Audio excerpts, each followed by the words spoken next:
ప్రతి నెల కూడా భక్తుల సమస్యలను నేరుగా మాట్లాడి తెలుసుకోవడం కోసం టీటీడీ వారు డయల్ యువర్ ఈవో అనే కార్యక్రమాన్ని నిర్వహించడం జరుగుతుందండి.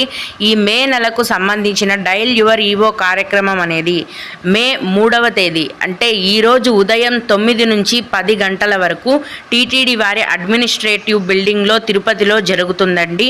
ఈ డయల్ యువర్ ఈవో ప్రోగ్రామ్కి భక్తులకు ఒక నెంబర్ని కేటాయించడం జరుగుతుందండి. ఆ నెంబర్ అనేది ఇక్కడ మీకు వీడియోలో చూపిస్తున్నాను చూడండి. ఈ ప్రోగ్రాం జరుగుతున్న సమయంలో భక్తులు ఈ నెంబర్కి కాల్ చేసి నేరుగా టీటీడీ ఈవో అయిన శ్రీ ఏవి ధర్మారెడ్డి గారితో మాట్లాడొచ్చండి. దర్శనం గురించి, రూమ్స్ గురించి కానీ మీకు ఏవైనా సమస్యలు, సందేహాలు ఉంటే ఈవో గారితో మీరు మాట్లాడొచ్చు. కాబట్టి డయల్ యువర్ ఈవో ప్రోగ్రాంలో పాల్గొనాలనుకునే భక్తులందరూ కూడా ఈరోజు ఉదయం 9 నుంచి 10 గంటల మధ్యలో ఈ వీడియోలో చూపిస్తున్న మొబైల్ నెంబర్కి కాల్ చేసి